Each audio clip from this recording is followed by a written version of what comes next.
And also I feel like, this is like the second half of day 2. So it's very like everyone's very relaxed. Okay, so we That's are good. live. Yeah, Friendly crowd. very friendly. Hello, everybody. Good afternoon, good evening, good Karina, morning. sorry. We're live on YouTube, but Mm. swap card. Okay. So now we should be live. Yep. Hello, everybody. Good afternoon, good morning, good evening, wherever you might be tuning in from.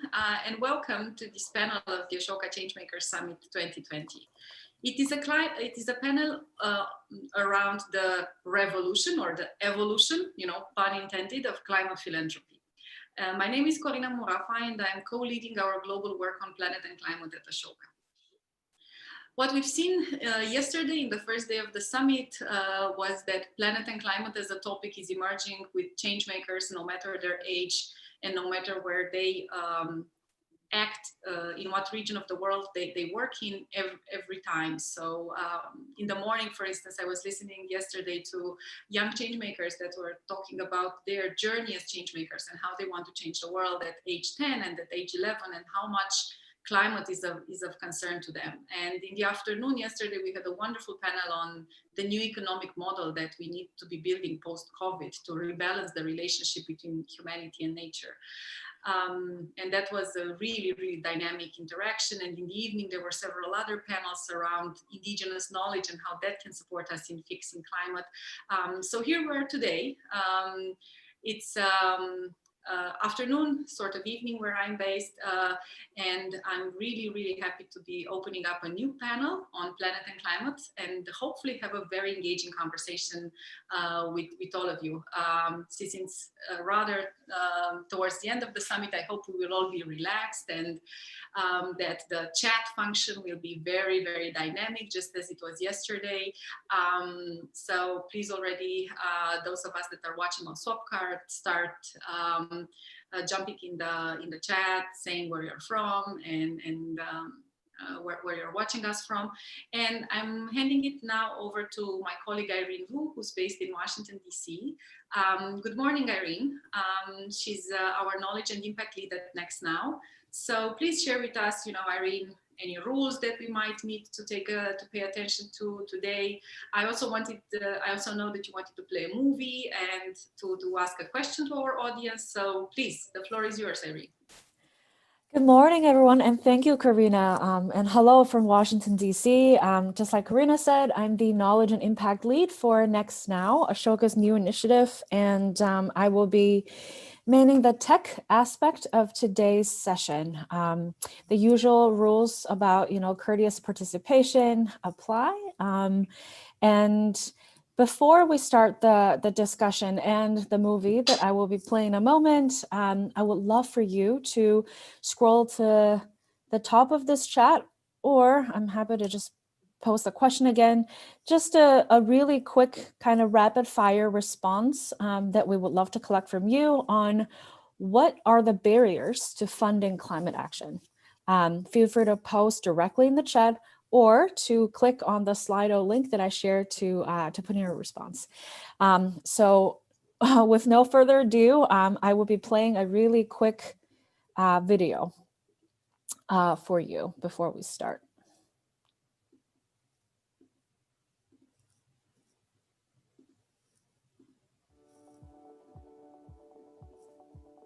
Welcome. Great to have you here.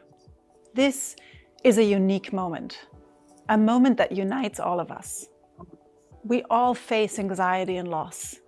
We all see broken systems. We all experience the impact of the climate crisis. This is a unique moment. This is a turning point if we choose to make it one. This is a moment to reflect, to learn, to share, and to co-create. And I invite you to contribute. I ask you to contribute.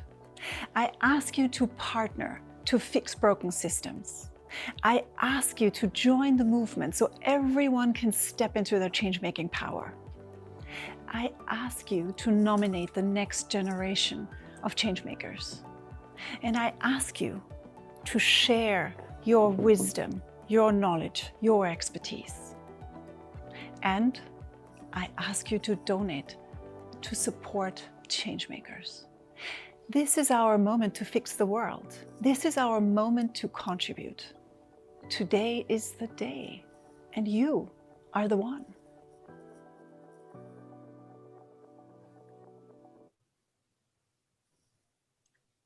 Thank you very much for that moment, Irene.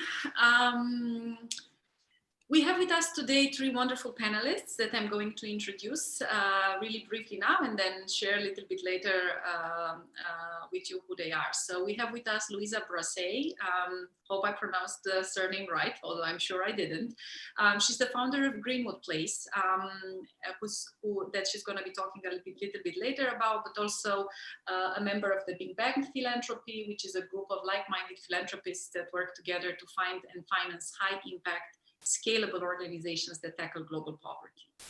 We have with us Nicole Rycroft today, also from Canada, who's the co-founder of Canopy, an organization that has been transforming the supply chains of large corporations to save our forests for several decades, over 2 decades. And we have with us from Belgium, Pete Colruyt, who's an Ashoka Support Network member and a wonderful friend of Ashoka. Hi, Pete, and he's one of the leading impact investors in Europe. Let me open this panel by asking Nicole to break the ice, the Ashoka fellow who's sitting with us on the panel, and share with us, Nicole, a couple of your thoughts, like, for instance, what you do at Canopy and what role does climate philanthropy do in your business model? Okay. Well, thanks everybody. And I'm really excited to be here with such esteemed fellow panelists, as well as all of you that are part of the broader community, the Changemaker community. So Canopy is a solutions-driven NGO, and we work to protect the world's forests, species, and climate, and help advance frontline community rights. And we do that by harnessing the power of the marketplace. So our model of change is based on the business adage that the customer is always right, and that generally the more money they spend, the more influence they have. And so we work with 750 really large corporate customers of paper, of packaging, of wood-based fabrics like rayon and viscose. We help them to develop cutting-edge environmental policies, and then we work with them as they engage through with their supply chain to drive change on the ground in frontline communities, traditional lands, in the world's high carbon, high biodiversity forest landscapes, and to also help kickstart commercial scale production of next generation solutions. So the transition to circular economy production systems. And we've really focused there because that's where we have most of our footprint is in supply chains. Like humanity's footprint is largely because of how we consume, be it agricultural products or forest-based products or fossil fuels. And so that's really the kind of like where our organization focuses. I can talk a little bit about our work within the fashion industry at some point, but Karina, I'm not sure exactly how long you're wanting us to speak in our opening comments. So maybe I'll just say in terms of philanthropy's contribution to our work, it's pivotal. Like we are, I'm a social entrepreneur, I'm an Ashoka fellow, and I run an organization that works with companies like H&M and Zara and Penguin Random House. But we've made a strategic decision very early on in our work, actually on day one, when I started Canopy at the kitchen table with my $1,800 budget for the first year of operations, that we were not going to enter into a financial relationship with any of the companies that we work with or the supply chains that we work to transform. And there are a couple of reasons for that. One was from an integrity perspective. If we say that H&M are doing a good job, it's because they're actually doing a good job, not because there was a check slid across the table. And then the other two reasons, main reasons would be that I would share would be, we are a modestly resourced change agent organization, But when we sit at the table with some of the world's largest companies, and we assume that there's value that we both bring and that there's an equivalence in power. And as soon as a check gets slid across the table, then that power dynamic shifts. And our model of change is really kind of built on transformational partnerships with our brand partners, and them actually stepping in and really leveraging the purchasing and political influence that they have upstream through their supply chains to stop companies from logging in traditional lands or in high carbon forest landscapes, to actually incentivize governments to change land use policies to be driving large scale conservation. And so what we tend to find is that as soon as a check has been written, the relationship becomes more transactional rather than transformational, where the value proposition and the real change comes from having brands step in to champion and leverage the influence that they have to drive change at scale. Thank you very much, Nicole. I'd love to continue with you because your answer made me think about, the importance of sort of the question of what is a good philanthropist. Because you've mentioned also this idea that, you're not taking corporate money and the paycheck, because that would totally change power dynamics and influence the relationship. But from my experience, at least, many times philanthropists are not actually, so neutral when it comes to the mission and to the objectives of the organization that they're supporting, and they kind of push somehow organizations into corners that they would not otherwise go to. But maybe you can share a little bit on that later. What is from your perspective, this good philanthropist? Before I head to Louisa, Irene, do you want to share with us, because it looks again like our chat is dynamic, and what do our viewers believe are the barriers to funding climate action? I mean, there's so many, and I think some of the sort of, I guess, common themes. A lot of people talk about just the risk of funding climate solutions. And also just the very matter of climate issue is so politicized, and it's so difficult to get a sort of consensus or unification of efforts. So a lot of the efforts and even funding is fragmented. I think these are some of the common sort of themes. Thank you so much, Irene. I think that people are also talking about this focus on technological solutions, and also that there are simply too many fires to be put down at the same time when it comes to fixing the world's problems, which is a great segue into Louisa, because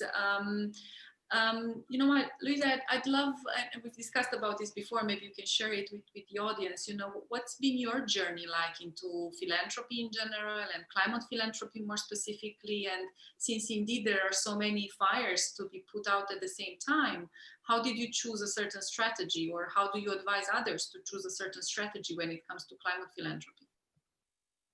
Thank you, and thank you so much for having me. I'm very honored to be part of this panel of speakers today. So I came into the field of philanthropy fairly recently, only about 3.5 years ago. I was put in charge of setting up a family foundation for my own family. And I found that I hit many roadblocks into how the actual execution of that foundation was going to take place, whilst having a full-time job and a young family and everything else that regular people find themselves facing. And there really wasn't much out there in the market, especially in the UK and Europe, that was helpful in solving this problem. So I set about founding a company called Greenwood Place with my co-founder, Rebecca Eastman. And Greenwood Place basically exists to run family foundations for private individuals and also small businesses who don't have the time, capacity, or perhaps expertise to execute their philanthropy in the way they would, go about a business investment with the proper due diligence in place, and emphasis on impact, And that is really what we do. We really try and educate our clients to becoming the best possible philanthropists they can be, in the hope that they can then leverage our knowledge and services in other parts of their lives, be it impact investing or commercially in the businesses that they might run. So we really act as a sort of starting point for getting these ideas into these larger networks. And I'd like to answer a couple of your questions. The chat was talking about the risk of funding climate. And I would actually turn that on its head and say, what we suggest to our families is that philanthropy is risk capital. That is the beauty of it. You have the opportunity to deploy capital quickly and efficiently and allow organizations, ideas, businesses to pivot, innovate, make mistakes, change direction, where a regular investor or government might not take that risk. And so it is crucial that this money continues to fund new ideas and entrepreneurs. And we talk a lot about what we do as entrepreneurial philanthropy, and I believe that idea of risk capital is really a part of that. It also enables you to act quickly, in urgent situations, or and to allow ideas to be proven, so sort of as a form of seed capital. So I find that really interesting. And the other thing you were talking about is how we talk to our clients about climate philanthropy. And I think one of the barriers in it is people feel that they have to choose a particular issue, in particular, if they're not your Bill Gateses of this world who have billions and billions to give away.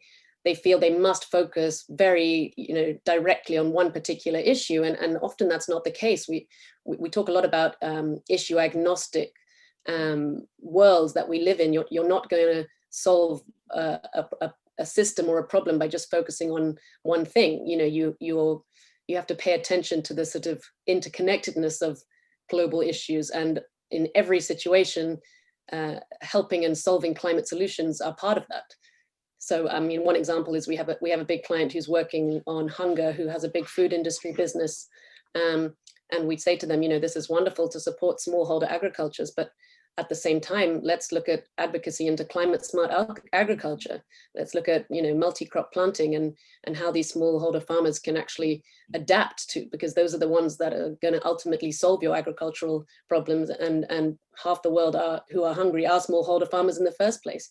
So it's really closing those loops and educating people in the right ways, and weaving a thread of climate and conservation into everyone's portfolio as best we can.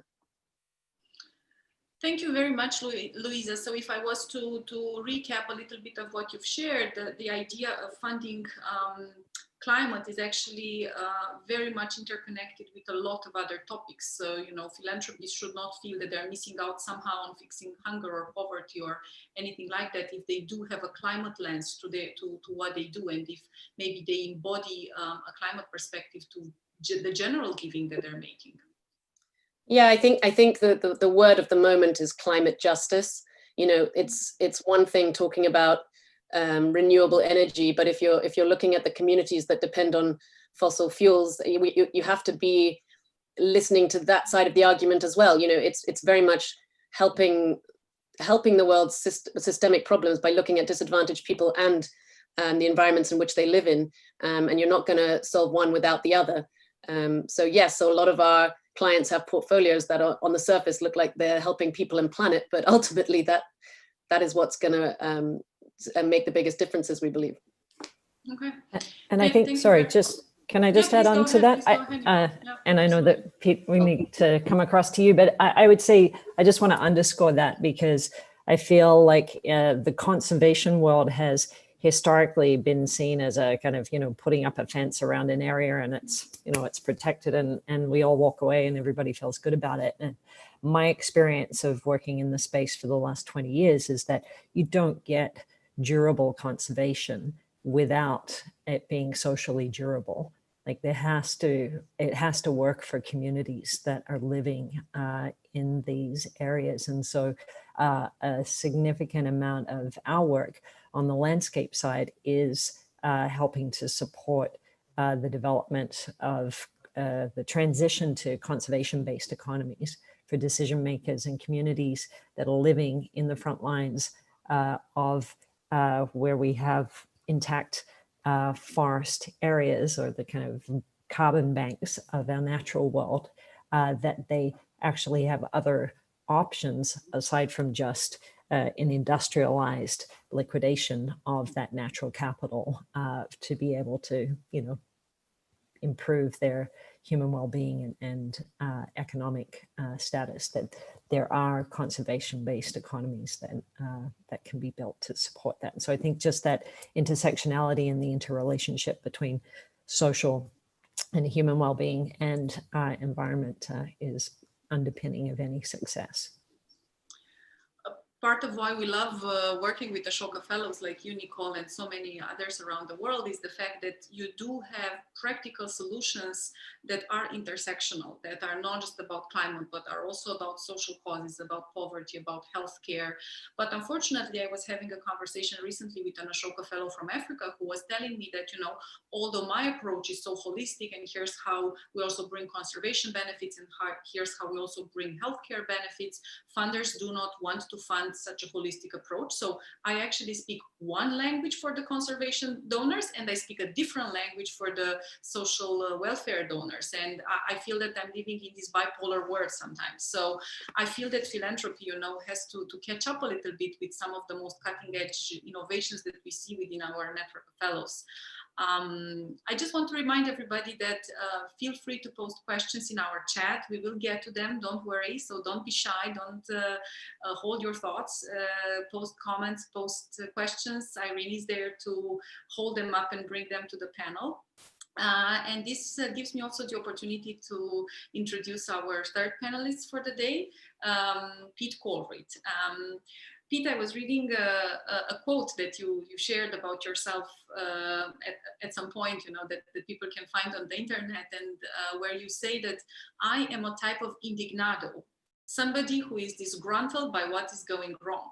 I want to build a better world by investing while placing the social impact above the financial return. And I know that you are both a philanthropist and an impact investor, and you are also deeply concerned about climate. So I was just wondering how you mix these tools of impact investment and philanthropy on the one hand, and how do the two serve each other, build on each other, and of course, share with us your journey as well, just as Louisa and Nicole did, on how you came to be involved in this action of making the world a better place ultimately. Thank you, Corina. Good afternoon, everyone. So my name is Pete Colrit from Brussels. I'm in the impact investing space since 10 years. In fact, my grandfather started a family business in food retail. So we are one of the top 3 food retailers in Belgium. And so being a next gen in the 3rd generation, I was 40 years in 2010 asking myself, what is my role in this family? What is my role? What I want to do? And so at that moment, midlife crisis, I met an organization where the representative gave me a book. It was Ashoka, and Ashoka gave me the book of How to Change the World. And for me, it was eye-opening to read those stories of passionate people not stopping until they found solutions. And often they were a sort of indignados, starting from, why don't we change things, and instead of shouting or saying that others should do it, no, start themselves and being entrepreneurial and try to solve those social issues. So reading those stories, many of these young social entrepreneurs had their first organization as a student, or they were at a company at 20 years, or they changed politics at 25 years old. So I was 40 years and I said, maybe I'm not a social entrepreneur myself, but I was glad to discover impact investing. And impact investing is a bit the same, in the middle, trying to do good and to do well in the same time. So I decided at that moment 10 years ago to support those social entrepreneurs with a business model. So doing that, looking for different types of support, financial, non-financial support, building an ecosystem in Belgium. But 6 years ago, I always repeated that I was not a philanthropist. I'm an investor. maybe I'm an impact first investor, so not really finance first, but it changed when I met an organization, this lawyer, it was Roger Cox, who won. He sued the Dutch government because they did not do enough to protect the citizens. And so the model of suing the government to really give pressure that politicians should take decisions. They all know what they have to do, but they don't know how to do it and to be re-elected. So we really have a problem in our democracy. And so his position was use justice and ask the judge to give, in fact, a mandate to the politicians to finally take action. So I wanted to copy this in Belgium. So that was my first philanthropic initiative. And so in Belgium, difficult country, we discussed for 6 years about the language in which the trial should take place. Finally, next year, there will be the court case. So that was the first one. And then I believe that maybe, we also should support those young Youth for Climate organizing these marches. So there was a second thing that I really thought, okay, there is a momentum now. It's the decade of action. We only have 10 years to tackle climate issues, so we should do it now. And so I also started to support collective impact initiatives where they stop being in silos: agriculture, economy, energy, transportation, urbanism. They are all interconnected. So I think there is a need for philanthropists, for foundations, for high net worth individuals to support this collaboration, new ways of collaboration. So there was the third action. And the fourth idea was that I support citizen assemblies, that I really believe that in a democracy we have a problem. And Macron in France realized it after these protests of the Gilets jaunes on climate justice. Also, you have to be, if you want this to make this energy or transition, it should be social. Otherwise, it will not happen. So use citizen assemblies, gather people together and ask them to find out what are the measures to take. And so these 4 innovative tools are really, because I think we should do it. It's because I'm an indignados that I want to change and do my role and play my role in Belgium. But Pete, if I was to sum up what I've heard from you, and it's a good segue into the question that I had in mind already. You were mentioning all these 4 areas in which you looked at them and you said, okay, this is where philanthropic capital should come in. Given that, and that was posted also in the chat, that one of the barriers to climate philanthropy is the fact that the problem is so complex and the available resources are so scarce that you cannot even dream of fixing the problem with the available philanthropic resources out there. So under these circumstances of scarcity, what is actually the role of climate philanthropy, and how do you decide which is something that it's worth putting in philanthropic capital in based on this picture of scarcity?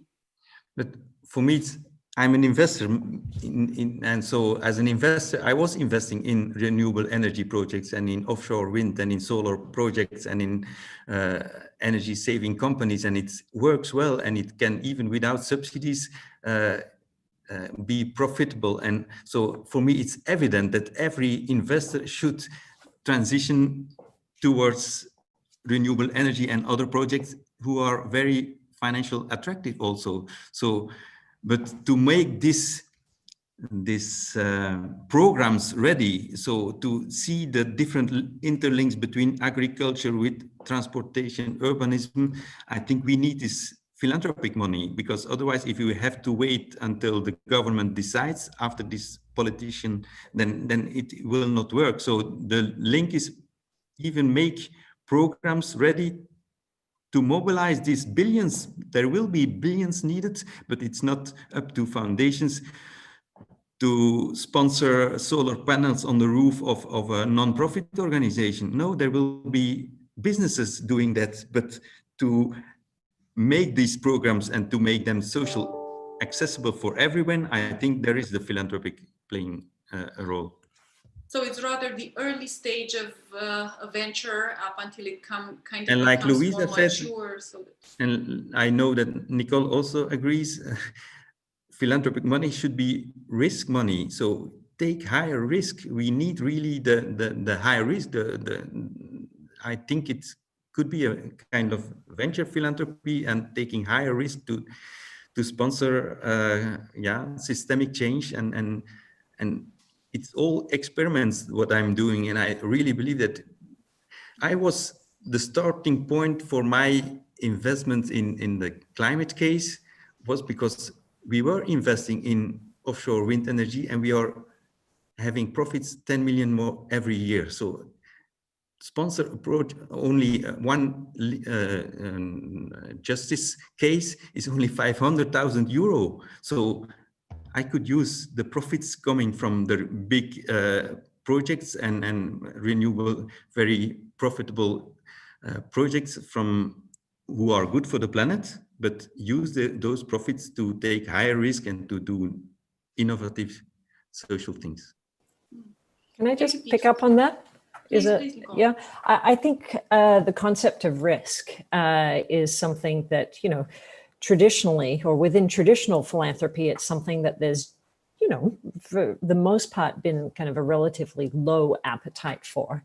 But I think Pete's comments are really important because we are in this turnaround decade for our planet. And although, you know, organizations like Canopy and many others have been doing good work, collectively, we're not shifting the dial quickly enough. And so I think we need to be both on the civil society side as well as on the philanthropy side. There needs to be more risk taking. Like we need to be, I think, as a philanthropist, looking for organizations that are constantly looking to kind of push the edge or redefine sort of how can we have more impact. You know, there are easy ways to encourage that. You know, at Canopy in our board reports, we have to write in what's the biggest risk that we've taken in the past quarter, what's the biggest belly flop that we've had, just to try and culturalize risk taking, and that it's part of our job. It should be part of our mandate. And I think for philanthropists to, you know, even if it's just part of your portfolio, to be looking for organizations that have a track record of doing new and innovative things, or looking to invest in perhaps maybe it's a little bit of an out of the box and crazy idea, but those are the kinds of things that we need to actually be exploring and trialing and seeing if they can actually really fly. Speaking about being bold and taking risks, although I had a number of other questions prepared for our panelists, I cannot but feel really attracted to one of the questions that came up from our audience. And I'd like to address it to Louisa, if I may. Somebody in the audience is saying, I don't hear much about the real costs of negative externalities. It seems to me that much of the climate financing needed could be funded by taxing the externalities.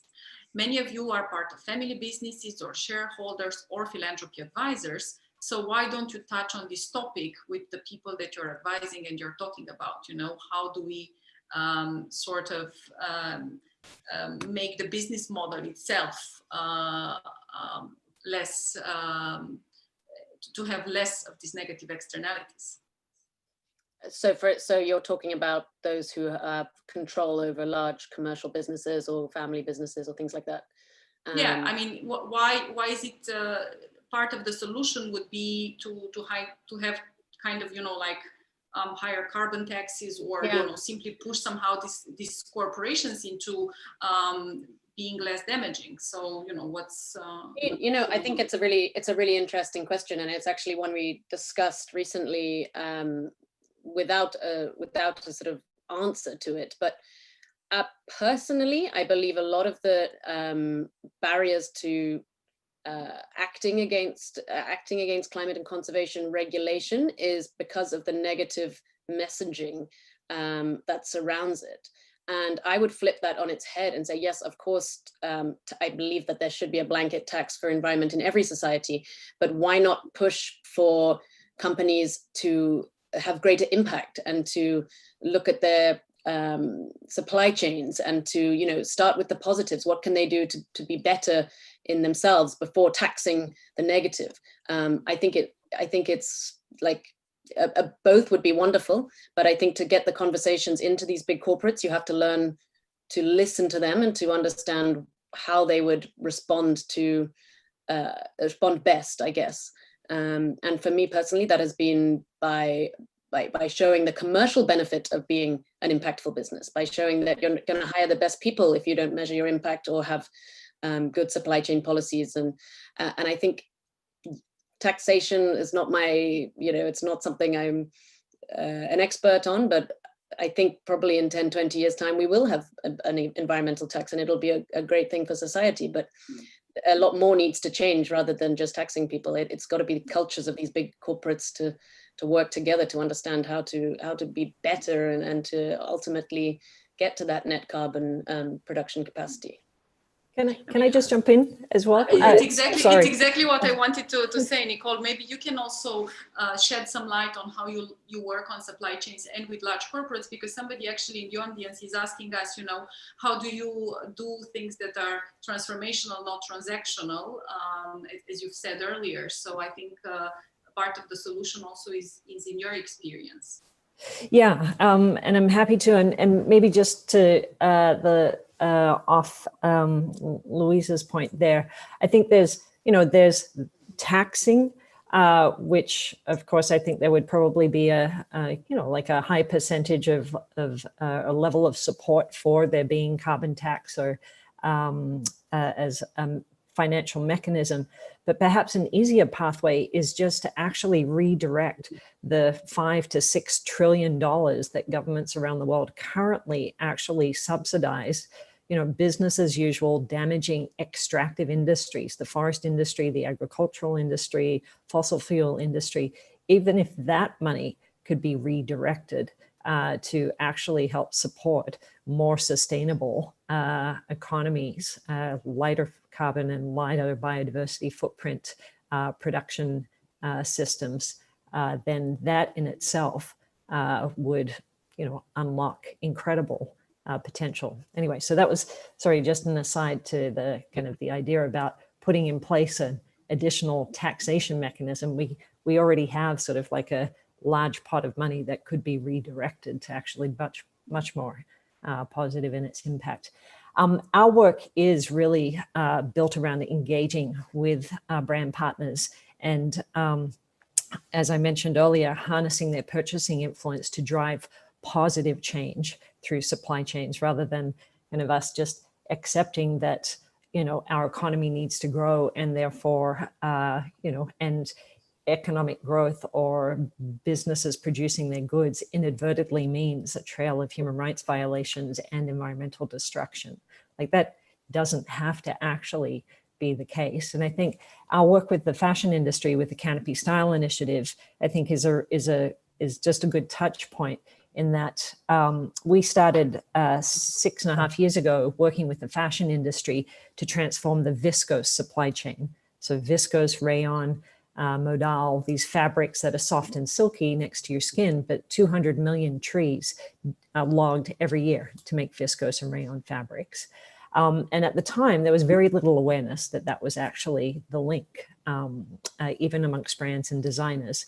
And if we fast forward over reaching out to fashion brands and viscose producers to today, over the last 6.5 years, we now have more than 320 brand partners who are formally committed to not source fabrics from ancient and endangered forests, to help kickstart the transition to next generation solutions or a circular economy, and working with us and their peers, not only on next generation solutions, but also on securing large scale forest conservation. And because brands have really stepped into that space, have tied their purchasing to that. We have been able to secure similar commitments from viscose producers that represent 90% of global production, and 52% of global viscose production has now shifted out of sourcing from high carbon, high biodiversity, or socially controversial landscapes. So that's basically a large global supply chain that has transformed in the last 5 years. So years, not decades. And I think that's exactly the kind of scale and pace of change that we can unleash with kind of really well-designed collective action. But how is this transformation actually going in practice, and how much of it is it about culture shift, as Luisa was saying earlier, and how much is it about the incentives? You know, like just very concretely, do you consider yourselves to be shifting the culture? Do you also build in incentives to have this movement going and to make it transformational? Well, I mean, I would say that our core job is to shift culture and thinking. We often get people at stage one in their philanthropic journey. You know, they've got a big functioning business that may or may not be sustainable, and they believe they should be doing philanthropy almost to counter what the business is doing. If we can educate them in how to do their climate philanthropy in the best possible way, then hopefully that education trickles through into their investments, into their business, into their networks. And I think once you understand the role that your philanthropy can play in solving these bigger systems, then that's a good way of transitioning it into other parts of your life. I think if you start the conversation by saying, okay, you have to change everything on a big scale, and this is why, it doesn't work. You have to educate first and test and prove. And I think that's the beauty of philanthropy. That's the seed capital.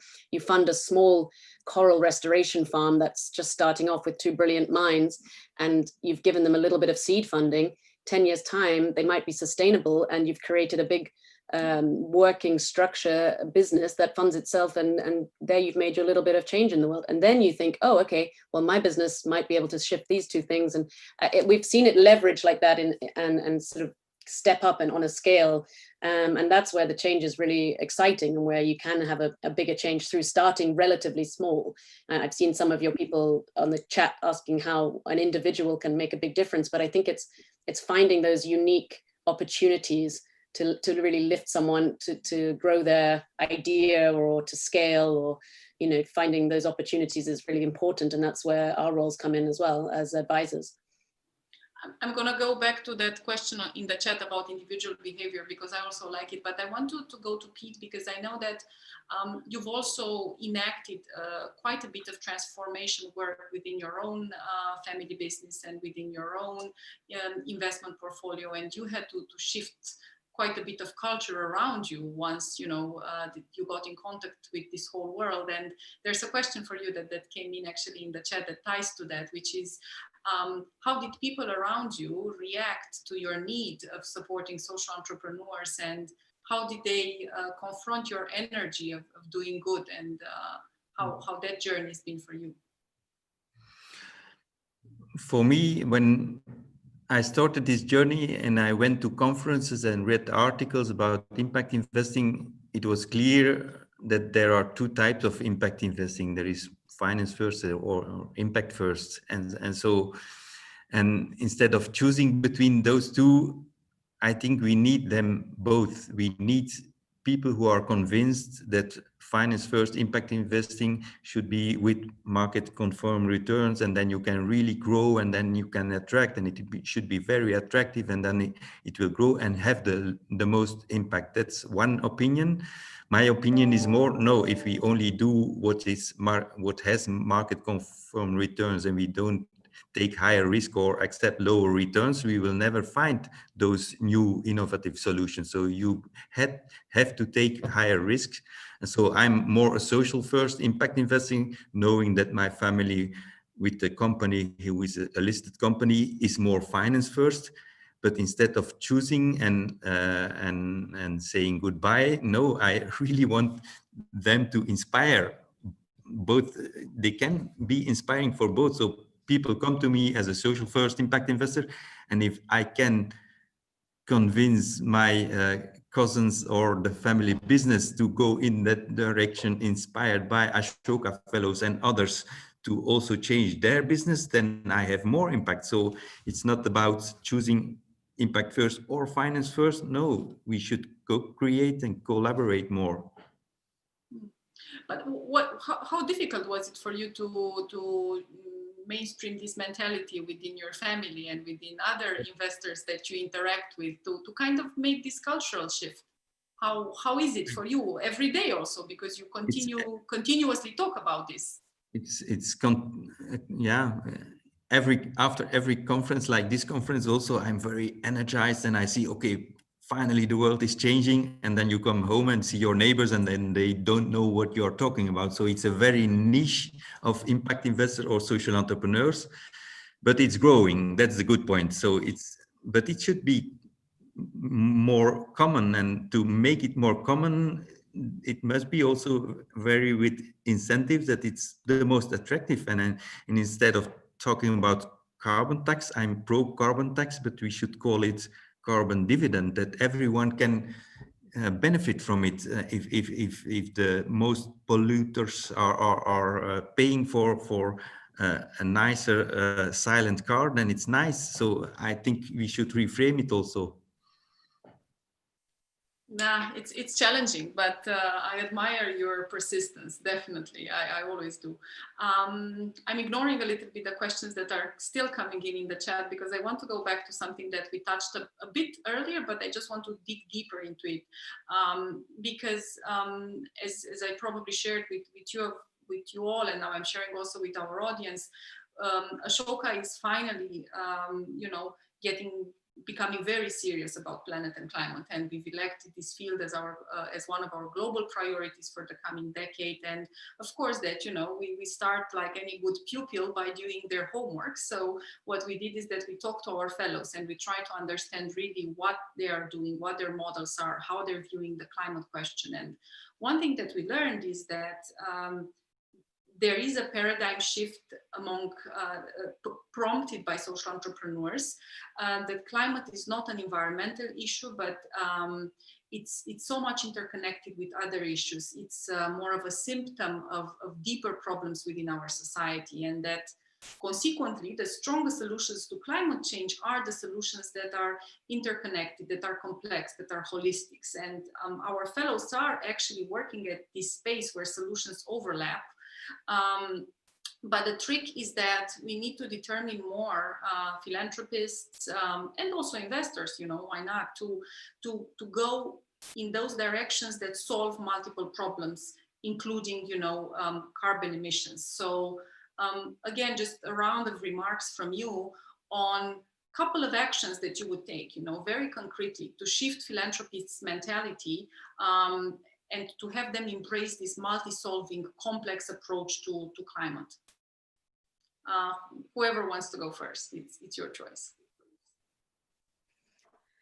It's a big question. I think for us, like you mentioned in the question, it really is about messaging and the education around the issues. I think, as Nicole touched upon earlier, the messaging around climate philanthropy and environmental philanthropy is sort of stuck in the last decade a little bit. People think of it as preserving a species, or as supporting, like Nicole said, a very small area and just protecting that unit, and then you're done. But it's more. Hence the way the terminology has changed to climate as opposed to environment. I think it's that really says it all. It's all encompassing. It's the climate that a community lives in, and whether that's the education of the children in that community, they're going to benefit from cleaner air, and therefore their maternal health of their parents will be better, and everything leads into something else. And I think if philanthropists understand that they are funding climate and they are funding conservation by looking at these systems, that they'll be encouraged to dig deeper into it, and it doesn't feel like you're just isolating yourself into one bracket and that you can't work on the causes that you want to support. So I think a lot of it is in messaging, I would say, and in changing the way we talk about what climate philanthropy is, which is the point of this panel. But yeah. Thank you, thank you. Nicole, what's your perspective? What actions would you take to build this narrative, to build this messaging? With philanthropists specifically?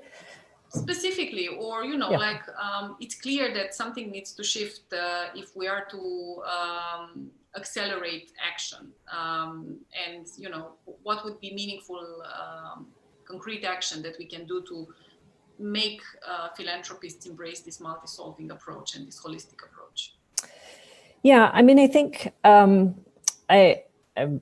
I'm just building on comments that Pete and Luisa have already made, and you as well, Karina. But I think just the recognition of the fact that, you know, having a stable climate, having clean air and clean water, they are fundamental human rights. Like, they are foundational for life on Earth.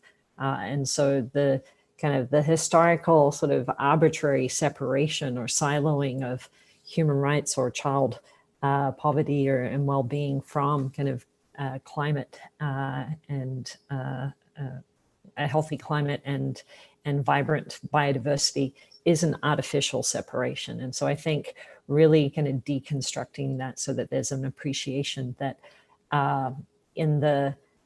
that we don't get to move up the Maslow kind of hierarchy unless we have these kind of fundamental needs being met. And I'm sorry, my calendar is probably pinging in the background, just as we were instructed not to do as good Zoom presenters. I think the other thing is really, it can seem a little daunting. These are, climate change is complex. If it wasn't complex, so then we would have solved it already. And so, I think the expectation of one widget or one specific technology or tactic is going to be the thing that claims that solves climate change. If that's what you're being pitched on, be very skeptical of that. Like, there's a complexity to the and a nuance to the approach that needs to be put in place. But we do need to really be thinking much more ambitiously, I think, as a movement, both, civil society and philanthropists together as a movement around the, bringing a sophisticated and multi-layered strategy to effect. And then I think it's about jumping in. Like, I think it can seem daunting and that change isn't going to really happen. And so I would say one of the big mindset things that I feel like we need to collectively wrap our head around. And I heard this story that Donella Meadows, the great systems thinker, was presenting at a kind of poverty alleviation conference. And she said, okay, put up your hands if you feel like, we're going to be successful in eliminating poverty by, and I can't remember whatever the date was. And there were only a handful of people that put up their hands. And so I think we have to actually really embrace the fact that we have a turnaround decade ahead of us, and that we have, if we lean in around the art of the possible and mobilize our collective smarts and assets, that we can actually solve the climate crisis and the biodiversity crisis. So there's changing our own mindsets within the broader kind of societal mindset shift that we need to embark on. Very complex and deep thoughts, Nicole. I'm glad we're recording the sessions maybe because I want you were hoping to wrap like... my mind.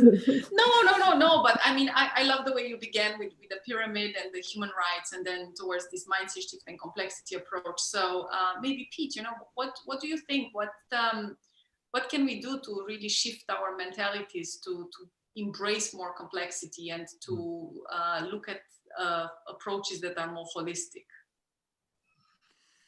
For me, the climate challenge is one of the one of the biggest, most urgent, but it's in my opinion all about the mind shift about how people look at money and at investing, and so my way of experimenting is by pioneering and trying to use the different financial and non-financial support mechanism and look for innovations that could work, and so I'm ready to take higher risk, and if it works well, I'm happy that pension funds and banks and all are investing massively and that I lose my investment, but it's nice if I can play this role.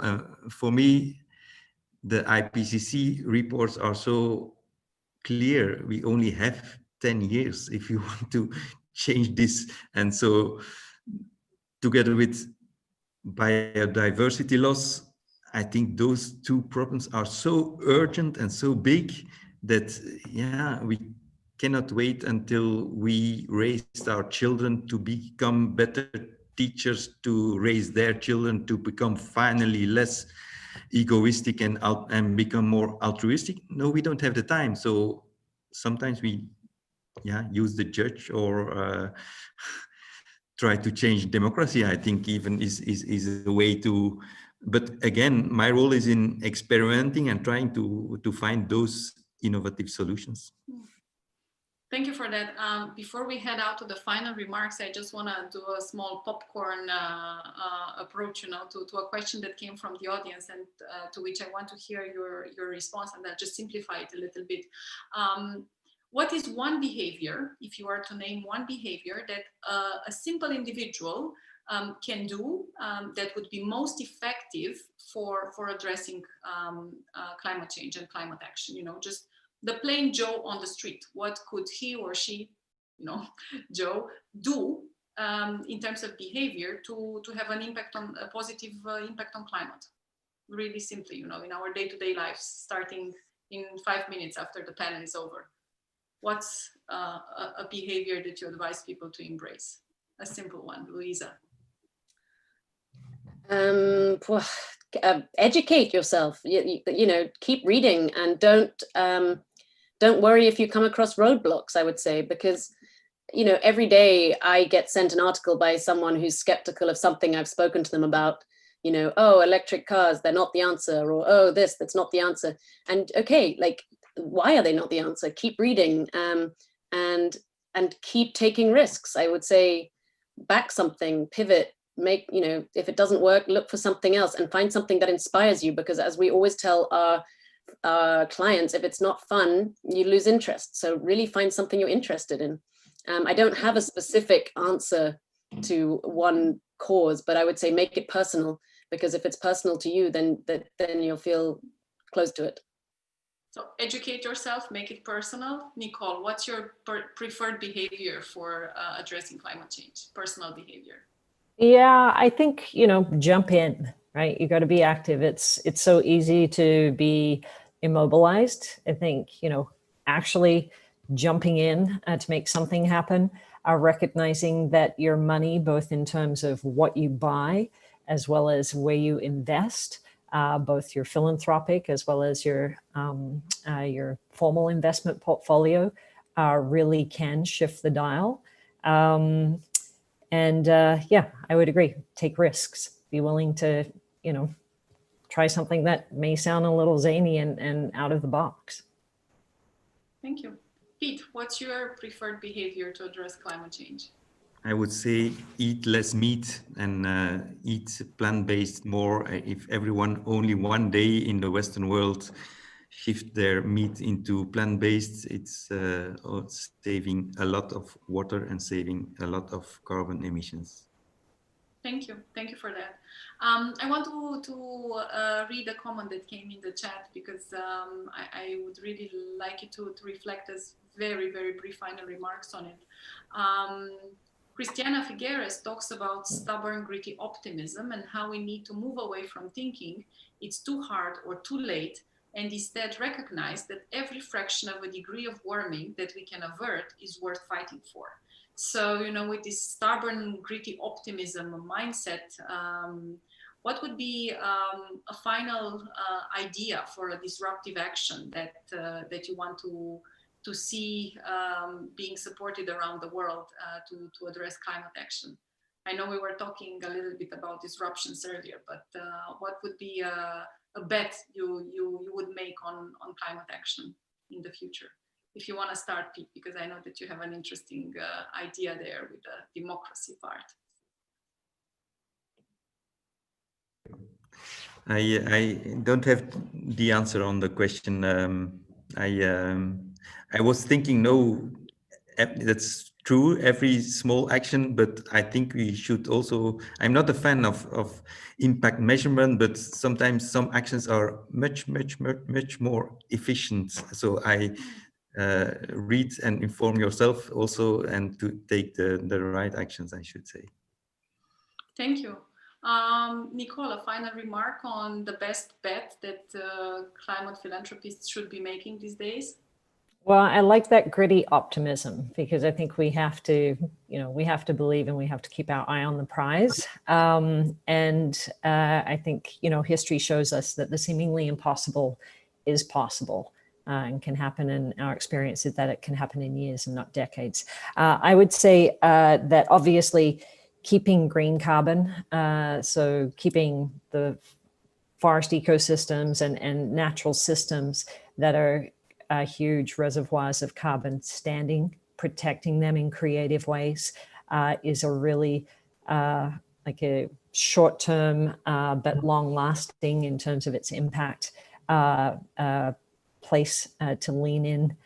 We need to look at innovative ways to rebuild supply chains so that they're not just business as usual and linear extractive supply chains. There's no such thing as waste in nature. And so we need to be really working together to catalyze the transition to next generation solutions and circular economies. And then I would be interested to see philanthropy and civil society working together to really try and mobilize these kind of $6 trillion of subsidies that are currently being propping up these destructive, damaging industries, to mobilize that over to enabling the good. Sorry, that's more than one. No problem, no problem. We love good ideas. So Luisa, what is your best bet for yeah, it's sort of one more holistic, one more practical. I believe that I would like to see corporates, and I think it will happen, for-profit businesses be measured on a similar scale. So, if you're investing in a business, you'll look at return, risk, and impact. And I would like there to be a kind of global across the board scale for that. I feel that would shift so much money immediately towards better investing, because people just don't know. And as Pete was saying earlier, that impact investing is a great word, but it covers a lot of bases, and there's not, a lot of it is just negative screen and not real impact investing. So if that came into account in various countries and governments, I think that would be a wonderful thing for the world. And holistically, just I keep saying it, but keep pushing for the positive solutions, because that's how people are going to continue to see the hope. And without hope, you're not going to invest or give or support a business or give your time. So I think positive messaging is really important. Okay. Thank you very much for those ideas. We are at time, a little bit over time, so I would just really like to hand over a word of appreciation to our panelists for being here with us and for sharing their ideas on such a complex topic. We've covered a lot of ground, from practical behaviors to systems changing solutions, and to really complex chains of interactions. And thank you very much to our audience that watched us.